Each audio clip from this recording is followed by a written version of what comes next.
వేరుస్తారని ఈ రాష్ట్రాన్ని జగన్మోహన్ రెడ్డి గారి కన్నా అభివృద్ధి చేస్తారని జగన్మోహన్ రెడ్డి గారి ప్రభుత్వం కన్నా సంక్షేమ కార్యక్రమాలు మరింత వేగవంతంగా మరింత దండిగా ఇస్తారని ప్రభుత్వాన్ని ఎన్నుకుంటే వాటన్నిటినీ పక్కన పెట్టేశారు.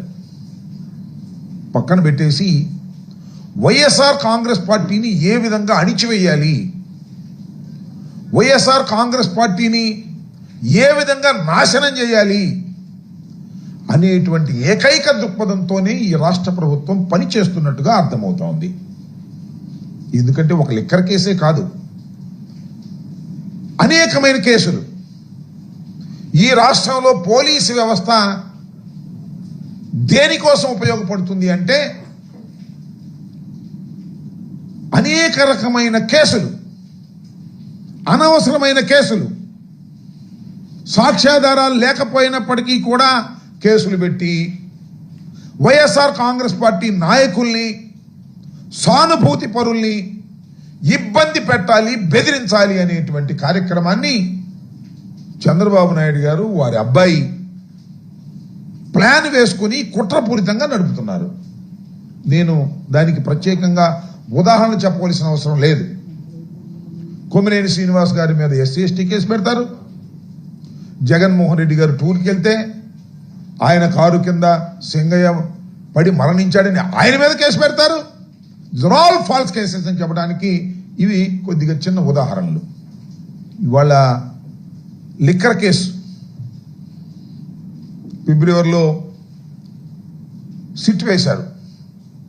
అసలు ఈ ప్రభుత్వం రాగానే ఒక కంప్లైంట్, ఒక పిచ్చి కంప్లైంట్, ఎవరిచ్చారో వారు తెలియదు.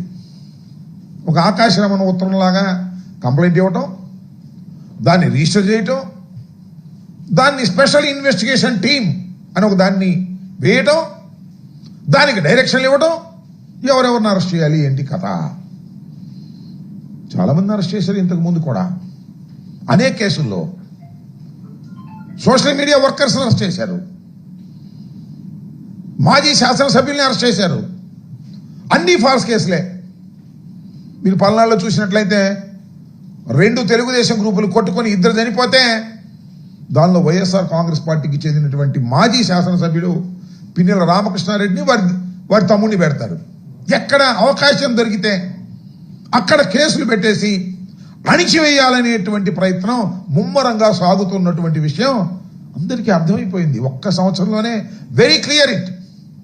ఇదొక కేసు. మళ్ళా చంద్రబాబు నాయుడు గారికి, లోకేష్ గారికి ఎవరి మీద కక్ష ఉందో వారందరినీ దీనిలో దూర్చేయడానికి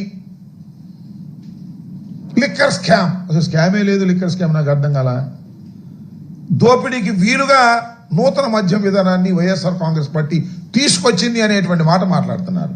ఎస్, వైఎస్ఆర్ కాంగ్రెస్ పార్టీ అధికారంలోకి వచ్చిన తర్వాత ఒక నూతనమైన విధానాన్ని తీసుకొచ్చింది. దానిలో ఎవరి ప్రమేయం లేదు, ప్రైవేట్ ప్రమేయమే లేదు, టోటల్గా గవర్నమెంటే. డిస్టిలరీల దగ్గర నుంచి లిక్కర్ని తీసుకోవడం, అవుట్లెట్స్ అన్నీ కూడా గవర్నమెంట్వే. ఎక్కడ ప్రైవేటు వారి జోక్యం లేదు. ఇవాళ అన్ని ప్రైవేటు వారి జోక్యం. బెల్ట్ షాపులు ఎక్కడ పడితే అక్కడ విచ్చలవిడిగా అమ్మటం, ఎంఆర్పి రేటు మీద 10-20 అమ్ముకోవడం, ఇలా ఇచ్చలవిడిగా ఇవాళ చేస్తున్నారు. కానీ వైఎస్ఆర్ కాంగ్రెస్ పార్టీ అధికారంలోకి వచ్చిన తర్వాత మద్యాన్ని నియంత్రించాలి కనీసం అని మద్యం వాడకాన్ని తగ్గించి రేట్లు పెంచి ఆదాయాన్ని పెంచినటువంటి సందర్భం. ఎక్కడ కూడా ప్రభుత్వానికి నష్టం జరగకపోయినా మేము అధికారంలోకి వచ్చాం. కూటమి ప్రభుత్వం ఘన విజయం సాధించింది. చంద్రబాబు నాయుడు గారి ప్రభుత్వం, జగన్మోహన్ రెడ్డి గారికి కేవలం 11 సీట్లే వచ్చాయి. దీనిలో ఎవరెవరు ఉన్నారో కక్ష కట్టేసి వారందరినీ తీసుకొచ్చి లోపల పెట్టేయాలి అనేటువంటి కార్యక్రమంలో వాళ్ళ చంద్రబాబు నాయుడు గారు ఈ సిట్టు పవిత్రం చేస్తూ ఉంది. నేను మనవి చేస్తున్న 3 సార్లు గెలిచాడండి మిథున్ రెడ్డి గారు. 47 years, is an young man. పార్లమెంట్కి వెళ్ళినటువంటి వ్యక్తి. వైఎస్ఆర్ కాంగ్రెస్ పార్టీ ఓడిపోయినప్పుడు కూడా మొదటి 2014లో గెలిచాడు.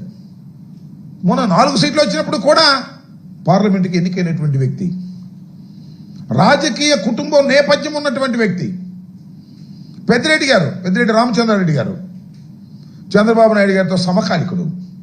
అది కూడా ఒక కక్షే. ఎందుకంటే చంద్రబాబు నాయుడు గారికి ఆయనకి కాలేజీ లెవెల్ నుంచి పడదట. ఆ కక్ష కాంగ్రెస్ పార్టీలో ఉన్నాడు.